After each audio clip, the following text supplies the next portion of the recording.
Thought Media Network. We are a global broadcast network of positive music, media, and entertainment, inspiring humanity's evolution along the journey of enlightenment and creating a world of love, peace, empowerment, and prosperity for all. New Thought Media Network. Positively inspiring.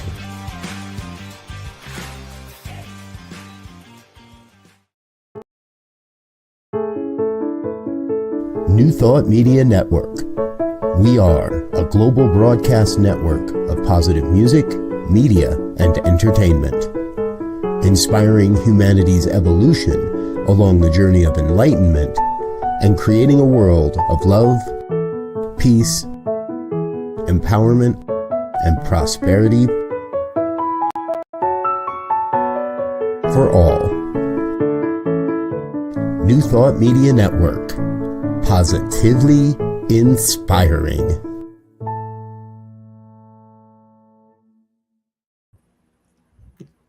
Welcome. I'm Reverend Joy Fletcher, and I'm so happy that you could join us today on Divine Science Everywhere. Some of the ways that I express ministry is I've been reelected as the president of Divine Science Ministers Association, and I'm a member of Divine Science Federation International and Anton, and a board member of INTA, and I also do other things such as I'm a hospice bereavement coordinator and guest speaker and lead grief support groups. So welcome. And I'm Reverend Jeff. Hi, how are you all? Thanks for joining us. Aside from being one of the co-hosts here on Divine Science Everywhere, I also show up in the evening on Fridays with Reverend Michael Mangus for the Friday Fireside Chat here on New Thought Media Network, so you could check that out. Also check out my Facebook ministry page, Giati Ministries, Giati. You'll find me there as well. And so happy to have you with us. We are not letting Bishop Durrell say anything right now because he is our guest today. And so we're going to be talking to him quite a lot. So we thought we'd just put him off to the side for right now. But and he's being a really good sport about it too. So, but we're happy to have you. And this is one of Bishop's favorite times. It's one of the favorites for me as well. It's when we get to sit back and let Reverend Joy take us on a nice, calming, centering moment. Well, thank you. My pleasure. So let's take one deep, gentle breath so that we arrive fully into this moment, consciously into this moment. Today, we honor World AIDS Day, and we remember those we have lost. We bless those living with HIV today, and we recognize the caregivers, advocates, families, and communities who have walked this road with courage and love. Through grief, through triumph, through every unfolding chapter. So as we breathe again, we anchor ourselves in acceptance, inclusion, and non-judgment. We affirm the sacred dignity of every life, the worth of every story, and the beauty of human diversity as expression of the one. And in this awareness, we let the voice of new thought guide us. Melinda Kramer wrote in Hidden Harmony in 1905, "Love is a universal healer. It knows no barrier, no separation, and goes freely to all as the nature of God itself. End of quote. Now let that settle into the heart. Love without barrier, love that reaches all. And as we continue, from Mysteries by Nona Brooks, nothing stands between us and God. We live in God, and God lives in us. One life, one love. If nothing stands between God and us, then nothing stands between us and each other. Not diagnosis, not identity, not history or fear. Ernest Holmes wrote, "We must learn to see God in every person, not as they appear, but as they truly are, whole, divine, beloved." So this is our spiritual invitation today, to see through the eyes of love, to live without stigma, to live one another as an expression of the infinite. And in this consciousness, we also hold the comfort of Scripture from Romans 8:38-39. Nothing can separate us from the love of God. Not life, nor death, not fear, nor the unknown. In love, we remain one.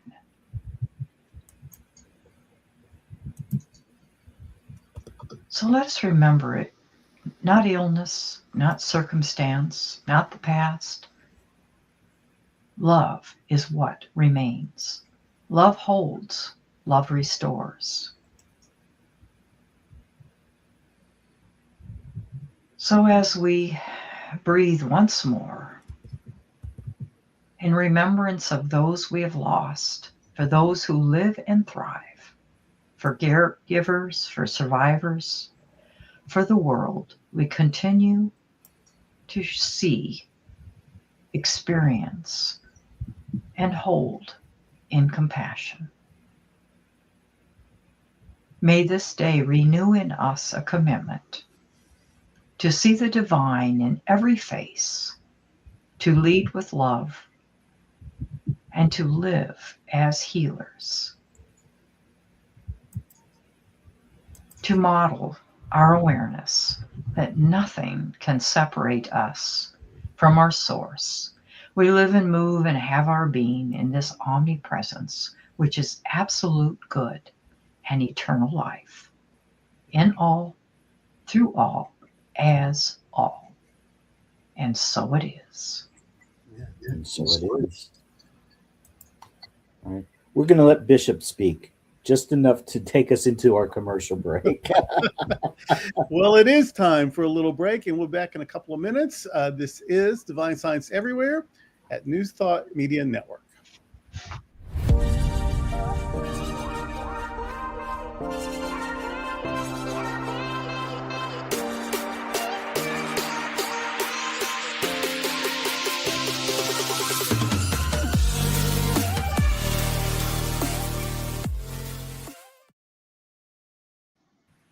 Welcome back, everybody. We are very happy to be doing this show with you. When Reverend Joy and I talked about doing this, we wanted to ask another one of our colleagues to join us and help carry the load, and he has been awesome while he does it, Reverend Bishop Durrell Watkins. Now, y'all have heard bits and pieces of his story, so I don't need to tell you a whole lot about him. You know that he is the senior minister at Sunshine Cathedral in Fort Lauderdale, Florida.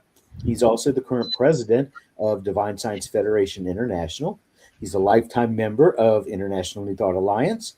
And in addition to his New Thought studies, Durrell also holds a Master of Divinity degree from Union Theological Seminary and a Doctor of Ministry degree from the Episcopal Divinity School.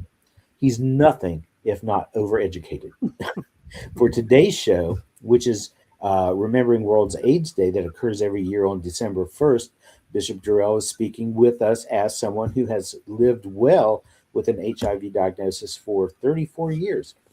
He's awesome, and I am so proud to call him my friend, my coworker, and our co-host. So here he is, Bishop Durrell.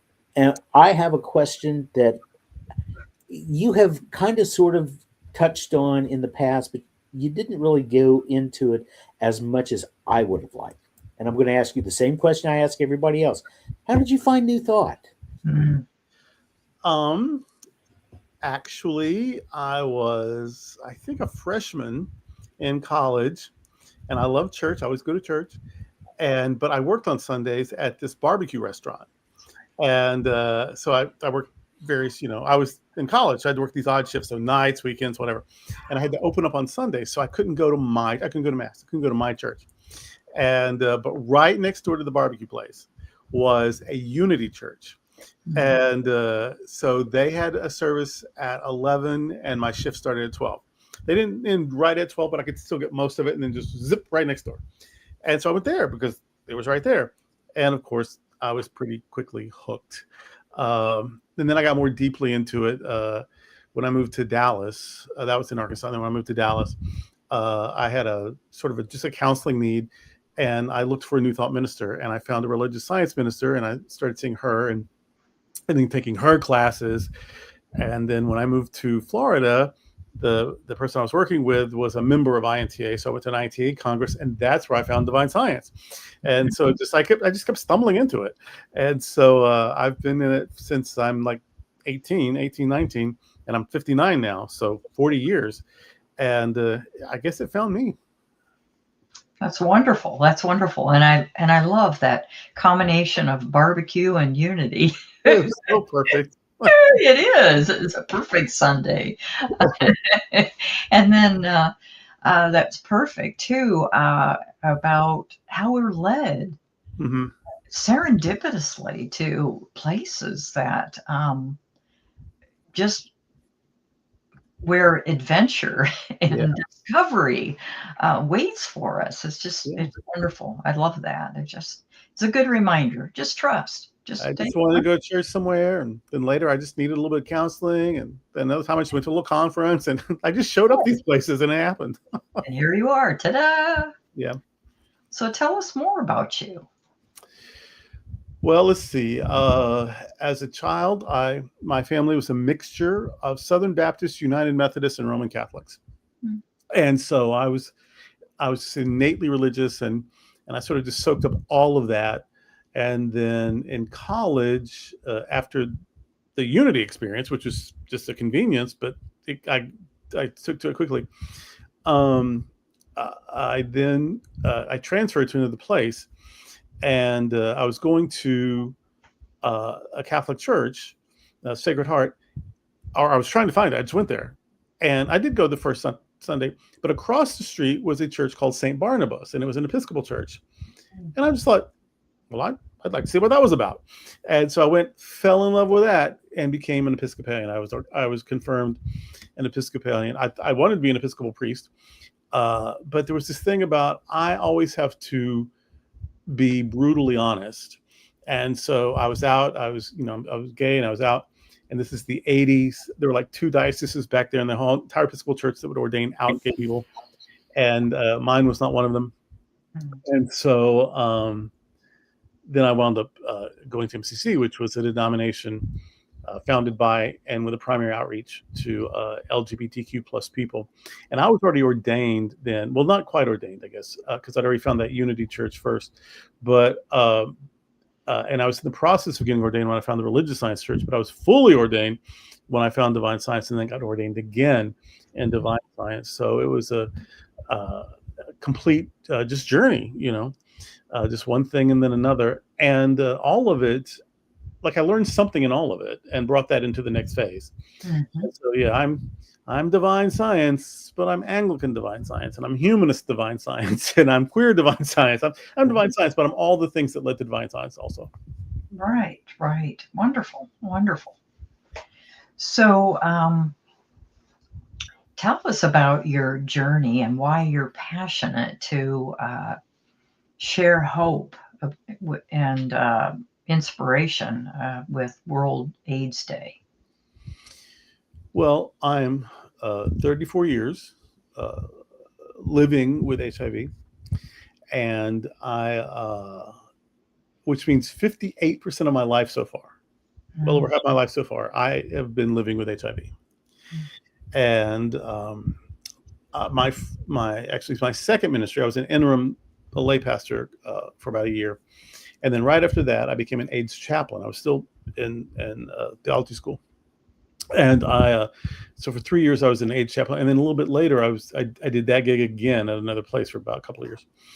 And so AIDS ministry was a lot of my early ministry formation. And so I had done between 94 and 97. In those 3 years, I'd done 100 funerals. Most of those before I turned 30. I turned 30 in 96. So I did 100 funerals, most before I was 30, and never of anyone over the age of 50. That's a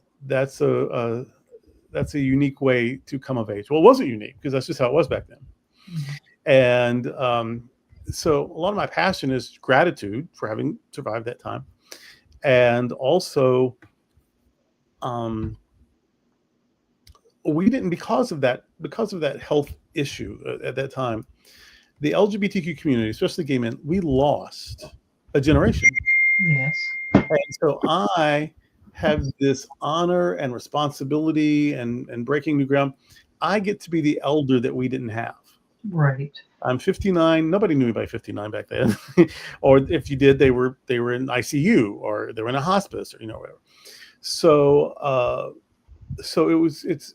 I'm very passionate because I have this great good fortune of growing into that elder role that my younger generation was denied because people were dying. So it is something I'm passionate about because I have this new role now that we didn't have when I was coming up. And then also, when we were in the thick of it all, one of the things I got to share with people is when they would say, I've got this diagnosis or I've got this illness or whatever, and I could say, me too. And they could see that I wasn't afraid, and they could see that I was living well. And so I could use my story to give them hope, to let them know this isn't predetermined. This can go 20 different ways. It is way too soon to give up. And so that was a real joy for me to be able to say, I'm here with you. I'm not giving up. And so you don't have to either. And that was something that not everyone had. Some people, they were ill. They really couldn't get out and do much, or they didn't have to face it. So they didn't know what it was like. And I had this unique position of knowing what they were facing, but also being able to show you can do this. And so it's just formative. It's just part of my life, part of how I became an adult, and then now how I'm becoming an elder. That HIV is just part of that story and part of my ministry. So when I talk about healing, it's not theoretical for me. Or when I talk about going to peace instead of to pieces, or when I talk about fear being, and this, of course, I stole this from Zig Ziglar. When I talk about fear being having the option of facing everything and rising, above it, that these are my personal witness. These are my personal testimony. If I talk about, being a zillionaire, that's theoretical. I have not yet, got my hands on $1 zillion. But when I talk about going to peace instead of to pieces, or beating some odds, I can speak with that with authority and experience. I'm inspired how you give back. It's you are sharing so generously, possibly because you appreciate your life, and so it's part of your DNA, your ministry, to give back to others and demonstrate that hope and inspiration and strength and courage, all of that. So that's great. Super. and HIV is not the last crisis. I mean, we had 9/11 and we had COVID, and so it's a useful story to tell over and over. So I mean, this it may not be your exact experience, but we've all been through stuff and come through it. Yes. And not only got through it, but build something new and wonderful on the other side of it. So if we share those stories, that does encourage us, and it lets people know they have more power than they've been told, or more power than they've been led to believe. And so yeah, you can face this. You can get through it. Maybe you overcome it.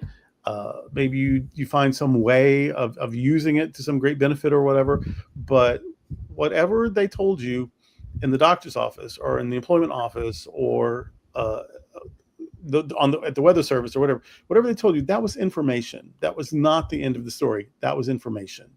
And you were completely at choice about how you respond to that information. You're absolutely, I agree with that. Would you share your story about how you went to a minister and how she used that term about information?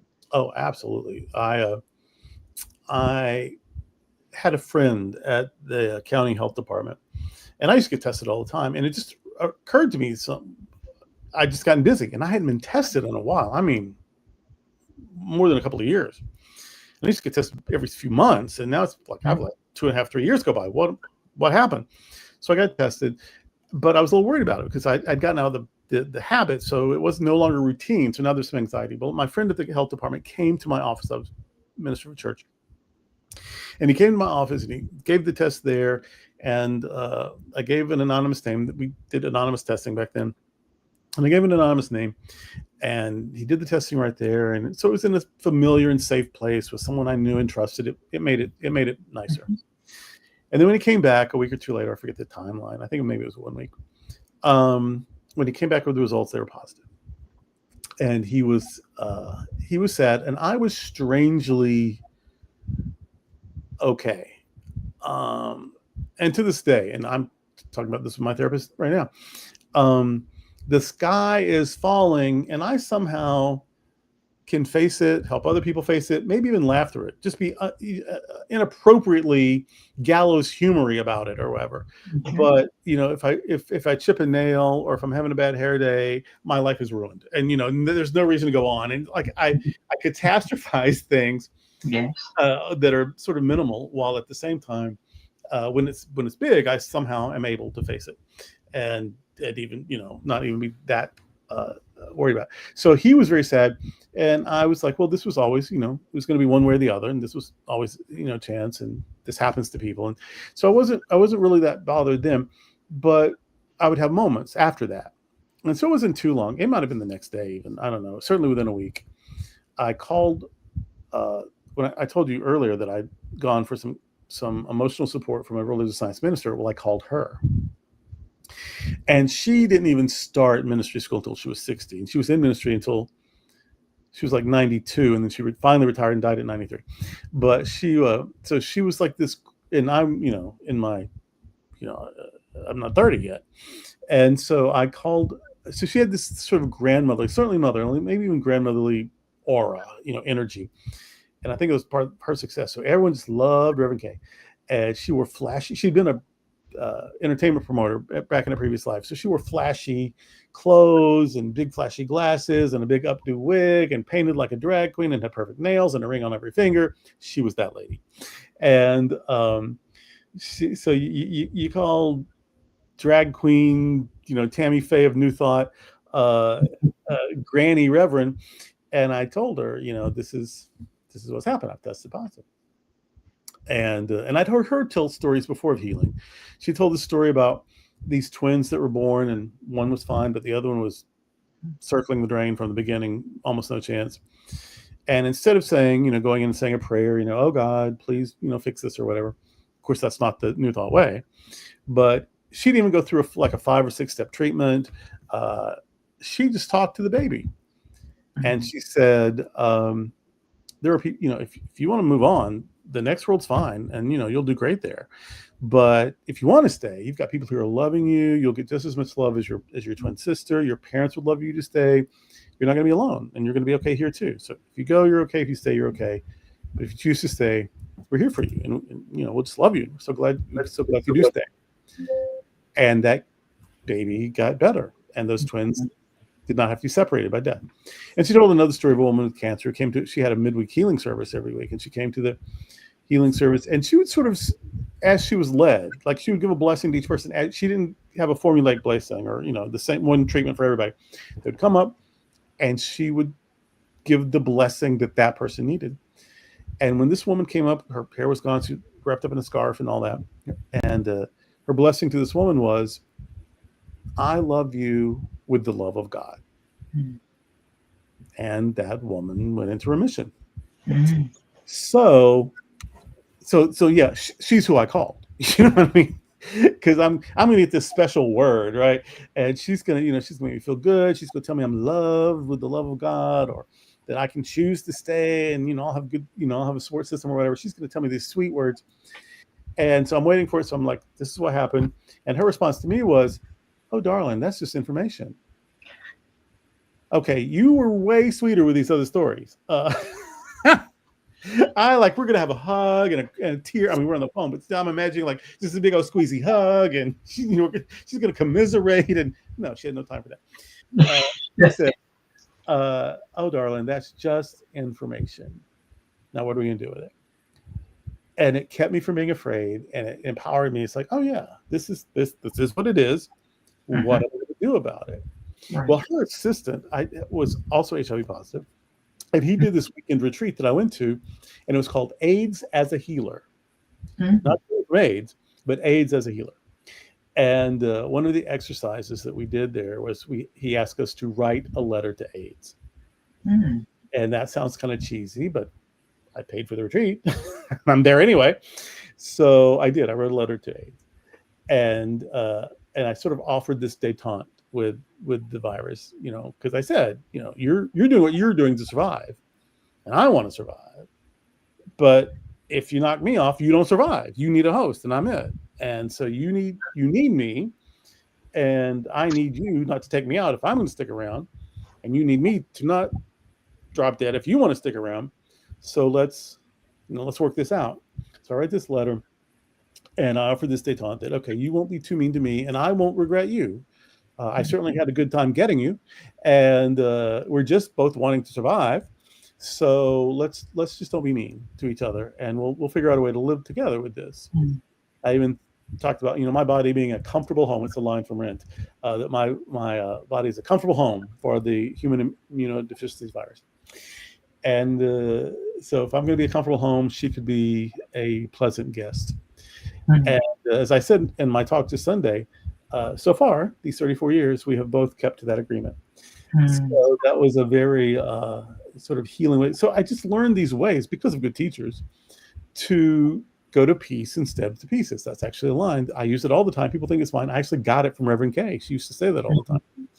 And so I just learned these ways of, this is what it is. This is information. Now what? In fact, Reverend Kay used to say that. So what? Now what? Here's the thing. So what? Now what? She had another associate who would say, taking a what so and making it a so what. But her line was, so what? Now what? And that has for me, everyone has to find their own way. But for me, that was a life-saving attitude. 34 years with this illness. In fact, when I was diagnosed, my CD4 cells were 114, which was an AIDS diagnosis. Below 200 was, even though I felt fine, I had an AIDS diagnosis. Way back when, if you had less than 500, that was ARC, AIDS-related complex. They don't call that anymore. Now, if you have 500 T cells, they call that healthy. It was ARC. And then if you had 200, less than 200, that was AIDS. So I have 100, or at that time, I had 114 CD4 cells. And a relatively low viral load. Because I always said, if my CD4 cells get below 200, or my viral load gets over 30,000, I'll go on the meds. And which weren't great in those days, but I mean, now we have a zillion. In those days, we had like 4. And so I said less than 200 and over 2,000, because usually less than 200 T cells, you might have 100,000 viral load. Well, I only had 114 CD4s, but my viral load was only 20,000. So I'm like, wait, that wasn't the offer I made to the universe. So anyway, eventually I got on the meds, and immediately the viral load went to undetectable. And with the exception of a few blips over the years, have stayed that way. And my CD4s, they stayed around 400 or 500 for years and years and years, but they seem to be enough.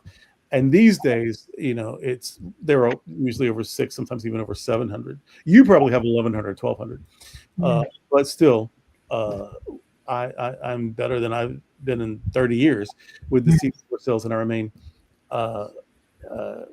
undetectable, which means that the virus is so inactive that it doesn't show up in a test. I think it's anything below 20 something per milliliter, they just can't see it. So undetectable means you have that little or less. And so I have no viral load, and I have probably not as many CD4 cells as you have, but still plenty. And I've never had an opportunistic infection. I've never had PCP pneumonia. I've never had thrush. I've never had CMV retinitis. I've never had wasting syndrome. I haven't had obvious lipodystrophy. I sometimes say, well, I struggle with weight. Maybe it's a little bit. It's not lipo. My mother married a fat man, but it's I just haven't had opportunistic infections. I've been so lucky, or so blessed. So basically, what you're telling us is we're going to have to beat you with a stick in order to take you out. Well, I actually struggle more. I've actually had to work harder with high blood pressure, cholesterol, weight gain, those things. But I've also had other healing experiences. I mean, because if you have one, you can have others. I had a detached retina several years ago, and I was just legally blind in one eye all of a sudden. And of course, I thought, well, whatever this is, this will go away. So I walked around for a couple of weeks with one functioning eye. I finally go to the optometrist. I'm like, I should get glasses or something. This isn't right. And she's like panicking and like gets me immediately in to see a retinal specialist. And it's over Thanksgiving weekend. And everyone in town is at an ophthalmology conference in Las Vegas, except this one guy who just happens to be like the most renowned retinal specialist in the county. And and he's the only one I can see. He's the only one available. And so I got him, and he said, "Oh, your retina's detached, and I can reattach it, but who knows? I can't promise any results." He was very conservative about that sort of thing. Meanwhile, he's the best eye surgeon, around. So anyway, I'm like, "Well, do what you can, and it'll be fine." And sure enough, the treatment gave me cataracts, and then another ophthalmologist removed the cataracts. So this is about a year-long process. And at the end of it, these are completely cosmetic, by the way. This is a zero prescription. These are just plastic in plastic because I like the way they look. Because I have 20/20 vision. I went from legally blind to 20/20. That's awesome. and no cataracts. And so, and I've been wearing glasses, like real glasses, since I'm 12. So I have these experiences. Now there are other things that have not worked out quite so well or quite so quickly, or I had more fear around it or whatever. But to go from blind to 20/20, and from HIV during a time when it was a death sentence to 34 years later, I'm still around and feeling good. If I remember those stories, then I'm not too depressed about the bunion. It's going to be okay. You know what I mean? Or I was born with some spinal birth defects, but I've never had surgery. I've never had a brace. It's all manageable with various modalities. And so whenever something isn't that, the result isn't that exciting, if I remember the times that it worked out exactly the way I would have it, it gives me hope and it gives me patience, and it says, this stuff works. It's whatever the hiccup is with this, we'll just keep working on it. But I've had enough experiences to know that it works, as Johnny Coleman said, and as AA says, it works if you work it. So, like this one worked, so don't give up, because if you keep working it, it will get better. I said at one point, I'm an academic. I love learning, and I love studying and researching. I've written 2 master's theses and a doctoral thesis. And I remember saying at one point that I wanted a doctorate degree by the time I was 40. So it was loud, meant it. And I was 43 when I got it. But I got a second master's along the way. So I picked another master's. So if it wasn't for that 2-year master's degree, I had a 2-year master's degree and a 3-year master's degree. It was all none wasted, I loved every minute of it. But if I hadn't done the first one, and if I hadn't in the year between ending one and starting another one, that would have been 40.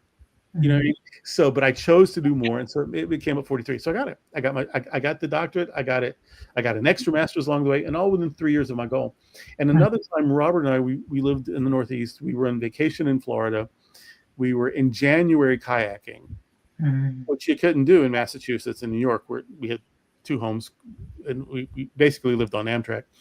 And we looked at each other and said at the same time in this kayak, we're moving here. And then I even added, we're moving here by the time we're 40. And I started my ministry here at Sunshine Cathedral when I was 39. So I have these stories. I have these experiences. If you'll say it. Now, I've had lots of times, please God, fix it, that didn't work, because that's not the best way to do that. But I have said with authority, with conviction, when I see it in my mind, when I say it as if it's mine to lay hold of, just like I'm punching in my pin at the ATM and expecting the money to come out. When I approach it that way, things work out really, really well, really, really often. And that's a wonderful reminder that even though we've had success in different areas of our life and just experienced so much good, there are moments that we slip, we forget. The physicality and the fear and things seem to take over, and so we pull back and say, "Wait a minute, I'm not a victim here, not at all." And that brings up a question. I apologize. That brings up a question for me, because we all tend to forget. Even those of us who have been studying metaphysical principles for forever forget from time to time. And we're closer toward the end of our life than we are the beginning, and that's okay.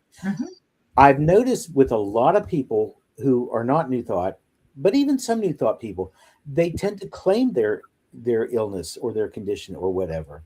They forget that we are not that, and it is not us. Has that been a difficult thing for you? Because you've lived with HIV for a long time now, and you've had other things going on. I've got stuff going on right now with me, and I catch myself before I speak. I have to stop and say, my body is feeling pain, or I am feeling pain, but I don't want to say my pain, my arthritis, my this, my that, because that's not what I want to claim. It sounds like it's not been that much of an issue for you, because it sounds like you speak your word and you got good stuff happening. And when I remember to do it, that's the thing. That's a bit right. And I was so programmed. My mother was a worrier. My grandmother was a worrier. And I actually am programmed to worry. It's a Watkins thing, because my mother was a Watkins. See? So we're probably related somewhere along the line. All of us in the mountains are. We were from different mountain ranges, but still the mountains. We're hillbillies. We are. My great grandmother was born in Arkansas too. See? I love being a hillbilly. I feel like I betrayed the hills when I moved to Florida and became a cracker, but I am a proud and native hillbilly. But I was sort of programmed to worry. So New Thought is actually my salvation with that, because without this teaching and the support of this sort of community, I would probably be telling different stories if I were alive to tell any story. Do you know what I mean? But I do know I can. It's just like A Course in Miracles says, I could choose peace instead of this. And so when I remember that, I've read the stuff, and I've talked to people, I've heard the lectures, and I've had my own demonstrations. Now I just need to remember today that it's going to work today the way it worked yesterday. that it's always it always is available, and that I can be very prosperous if I never get another paycheck. That if I die before this show is over, I can die whole and healthy and complete. So, I mean, there's also the perspective that none of us are getting off this planet alive. So the day's going to come. I hope it's after I've done all the things I want to do, and and I'm ready to go. But I'm not afraid of what's next anyway, because if there's something, I assume it's going to be good. And if there's nothing, I won't know. So, so I'm not afraid of that, but I just want to, I want to do the things I want to do. I want to be around for people who love me and who I love. And so I do want to stick around for a bit, and living a healthy, happy life is just good for its own sake anyway. So, and this stuff, I never make promises. I never say, oh, I'm going to fix you. But I can give my witness. I can give my experience. I can say, this is how it's worked in my life when I apply these principles in these ways. And I'm not particularly special. So if I've been able to do it, it can be done. I'm not Jesus, I'm not Buddha, I'm not Socrates, I'm not Muhammad. And so, if I've had lots of good breaks, there are good breaks to be had. And so you can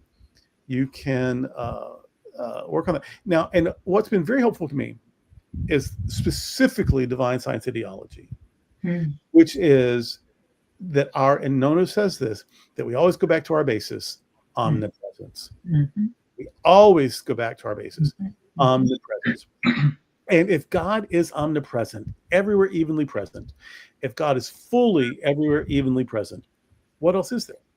If there's anything else, then God isn't omnipresent. Because if this book isn't part of this journal here, if this isn't part of God, then this is one little space that God doesn't exist, which makes God not omnipresent. So this right here has to be part of isness. If this is and God is all that is, this has to be part of the isness. So I don't have to worry about medicine. I'll take medicine. Like, fine if I don't, if I don't need it, but if I and surely if I had the right kind of consciousness, I could say, oh yeah, I don't have this or that, and it just goes away. But I apparently don't. I mean, these glasses are fake, but until about 5 years ago, these glasses were necessary. You know what I mean? And so I needed glasses. I didn't feel bad about that. Thank God for glasses, right? So, but it's all God for me. So I don't have to, it's not a dichotomy for me. The medicine is one of the zillion ways God shows up. The brilliance that created the medicine, one of the zillion ways God shows up. My body that metabolizes the medicine, one of the zillion ways that God shows up. So that's been a very saving philosophy for me, the divine science, because it hits home, I think, more explicitly, more clearly than any of the other traditions. We all say it. But divine science, it's like we're radical about it, about this omnipresence, because now nothing is that economy. It's all God. So I can have surgery that gives me 20/20 eyesight, and I can take medicine that gives me an undetectable viral load, and so I don't mind, and I can, if I'm having a bad back day, I can lean on a cane. And thank God for the cane. That cane is one more way that God has shown up. So the omnipresence makes me, like, I don't fight with myself about results. I detach from results and know that because it's all God, if I will trust it, it's going to turn out in a pretty great way. And if I'm very, very clear about what I'm seeing, it's probably going to turn out very close to that way. But even when I can't get a good picture, I can still trust that there's one power, one presence. I'm part of it. It's all good. That's usually going to end up in a way that I can be grateful for. Do you use these as regular affirmations, or just in the moment something comes up and you just kind of remind yourself? Because I know there are a lot of people who are adamant about doing affirmations all the time, or several times a day, and then there's other people that seem to be going through life, and then whenever something happens, they make whatever affirmation and then move on without doing it. So what's your practice with that? I usually end every day with intentional prayer, and that prayer is usually gratitude. I start with gratitude for the good stuff, and then affirmations for me and for the people I'm that are on my mind, on my heart. And then my practice in the morning when I first wake up, before I even get out of bed, is to do affirmations. They're usually the same sort of simple ones. All is well. I'm safe. All things are working together for my highest good. Everything is working together for my highest good. I expect and accept blessings today. That sort of thing. And then usually there's more of a formal, complete sort of prayer treatment in the shower. And then beyond that, it's catch as catch can, whatever comes up. And it's, frequent throughout the day, but it's not necessarily planned. But when I go to bed and when I wake up and when I shower, those are all pretty routine, pretty ritualized. And then beyond that, as it pops up. Nice. Well, that's a great deal of inspiration. I really appreciate it. And I know our viewers will too. So. And I'm working on stuff. I mean, it's taken me 59 years to achieve a lot of things. I'm expecting I have decades more to achieve more. And sometimes it's like, oh, wow, that was almost miraculous. And other times it's like, why did that take so long? Or why am I not there yet? And so part of the healing for me is also reminding yourself, it's all a dance. God isn't the dancer, God's the dance. And so to not, part of the healing is to not judge yourself for when or how it happens. Everyone has challenges. Everyone has some days that are better than other days, more money at this point in their life than others, better health at this point in your life than others, more friends at this time in your life than others. That's life. So I think we actually get in our own way when we beat ourselves up with why am I, I'm faking it. I'm a big fraud. Why did this relationship go south? Or, why am I struggling with finances right now? Because it's just right now. And this is an opportunity. This is a situation that has an opportunity to heal, and it could heal in this moment or over the next 6 years. And it happens the way it happens. Yes. And it's all good and it's all God. And so that's the thing that I have to work on. Not that it can happen. I know it can happen, but to not be mean to me when it doesn't happen on my schedule. Yeah. And a good reminder is that it's temporary. Everything's temporary. Really. Everything impermanent. The Buddha said, nothing is permanent. Your good day isn't going to last forever, and your bad day isn't going to last forever. But your peace can last forever. Yes. Yeah. It reminds me of an old saw that I heard a while back. Somebody said, it says in the Bible, and it came to pass. It didn't come to stay, it came to pass. Yeah. I think it was Winston Churchill that says, if you're going through hell, keep going. Yeah. I like that. Don't set up camp in hell. If you're going through hell, keep going. So, y'all, I wish you'd look at the time. I'm going to let me just tell you about some people, and then we'll do a break, and Reverend Joy can wrap us up. Thank you so much for letting me tell my story and share a little bit of my ministry. And it was important to me. You both have done it already, but I wanted to wait until around World AIDS. This is the show closest to World AIDS Day because it was just on Monday. And this is, for now obvious reasons, an important day for me. We lost really great people, and we've also had some pretty amazing survivors. And I want to honor both of those groups of people every year, and I try to. And this year, one of those ways was doing this with you guys today. So thanks for letting me do that. Let me tell you about Daisy Baum. She was an early teacher and writer of the Divine Science, and Divine Science was actually what healed her, or her use of the principle healed her from basically what they used to call a nervous breakdown. A prayer that she wrote in one of her books, God, I acknowledge thy loving goodness everywhere, even within myself. Thou art the life that animates me. Thou art the power that sustains me. Thou art the wisdom that heals me. Thou art the love that surrounds me. I rest in and trust thy unfailing intelligence to guide me in all my ways. The reason I shared that today is because that prayer is currently part of our liturgy at the Sunshine Cathedral. We pray that we've been praying that prayer weekly for a while now. The next Baum's birthday was just the other day. Exactly. These people that I bring up usually either their birthday or their death date was within some time of me mentioning them. Helen Zagat. Not enough people know about her. She was amazing. She only wrote one book that I know but she, which was called Faith and Works. Not a huge book, but a powerful book. So if you can find it even in a used bookstore or, Abe's books or any of those things, half price books, find it, get it. It's really worth it. She was a dancer of all things, and a graduate of Barnard College, which is affiliated with Columbia. But she was a divine science minister, and she was the pastor of the Church of Divine Unity in New York City. She stressed 5 attributes of God, which are life, wisdom, love, power, and substance. Life, wisdom, love, power, and substance. That one book has influenced me so much, and my ministry. The next person I want to tell you about is C. Alan Anderson. He died in 2012, but he was a very nice guy and an academic.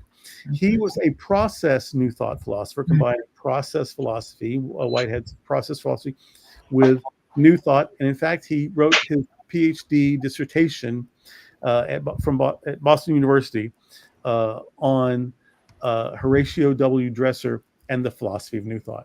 So he was a proper academic philosopher with a PhD from Boston University, and but philosophy is what got him, I think, into New Thought. And his brand of New Thought was sort of unity influence. The next person is Charles Hanel.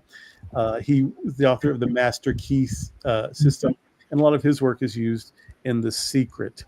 James Allen, best known for his book As a Man Thinketh, and his work has also influenced Wallace Wattles was the main one for The Secret, but also James Allen and Hanel. So he counseled one's mind may be likened to a garden, which may be intelligently cultivated or allowed to run wild. Let's see, Barry Maker. Hello, that lady, Mrs. Eddy, Mary Baker Eddy.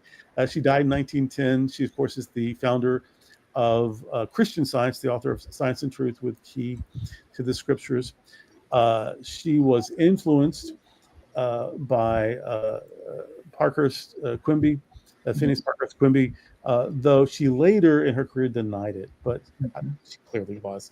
And that's fine. We're all influenced by somebody. I don't know why she thought she needs, but whatever. She was influenced by him. And then she influenced Emma Curtis Hopkins, and who went on to do her own thing. But Mary Baker Eddy was important in that whole mix. And Mary Emma Dryden, maybe not as historically famous as these others, but she served from 2009 to 2022 as the senior minister of Quimby Memorial Church in Secaucus, New Jersey. And she was also the president and later secretary of the Divine Science Federation International, and just a really, really sweet human being. And then I think, one more, F. Bernadette Turner. She was a sociologist, a social worker, a psychologist, a divine science minister, and finally in her 80s, an Episcopal priest. And she had combined the traditional with the New Thought to create her ministry. Also, Fanny Brooks James, the sister of Nona. She was sort of the systematic theologian of the family. She wrote, "If God is omnipresence, there is nothing anywhere but God." And I'm gonna stop with that. But just we haven't done them in a while, in a couple of weeks, so I wanted to get several in there. We have so many great minds in our legacy and our tradition. Another one of those great minds, or maybe 3, are on this show right now. But one is going to close us out in a bit. Right after this word, we are Divine Science Everywhere, and we are the New Thought Media Network.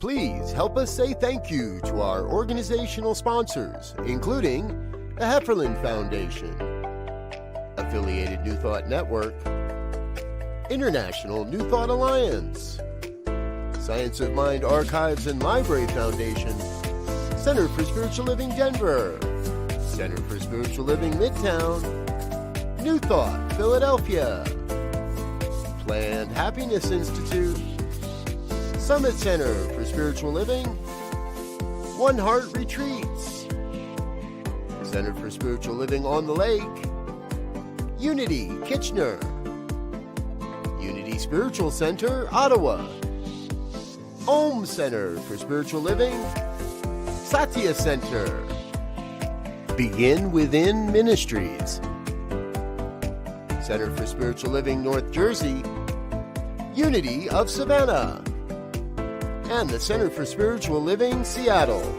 as well as all of our individual donors. Thank you for being part of the New Thought Media Network. Please like, share, and subscribe. New Thought Media Network, positively inspiring.